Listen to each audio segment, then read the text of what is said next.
আল্লাহ রাব্বুল আলামিন এই পৃথিবীর সবচেয়ে সুখী মানুষটাকে, এই পৃথিবীতে যার কোনো দুঃখ কষ্ট কিচ্ছু ছিল না, এই মানুষটাকে ডেকে নিয়ে আসবেন। ডেকে নিয়ে এসে জাহান্নামে ঢুকাবেন এক মুহূর্ত সময়ের জন্য, ধরেন 1 সেকেন্ড বা 1 ন্যানো সেকেন্ড। এরপরে বের করে নিয়ে আসবেন, নিয়ে এসে বলবেন, পৃথিবীতে কি সুখে ছিলে? সেই ব্যক্তি বলবে, সুখ কি জিনিস হে আল্লাহ আমি জানি না। আমি কি বুঝাতে পারছি ভাই? সুখ কি জিনিস আমি জানি না।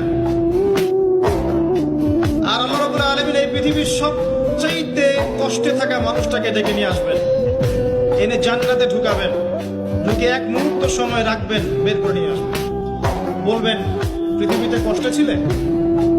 সেই বান্দা বলবে, কষ্ট কি জিনিস আল্লাহ আমি জানি না। এটাই সেই আয়াতের ব্যাখ্যা বলা যায়।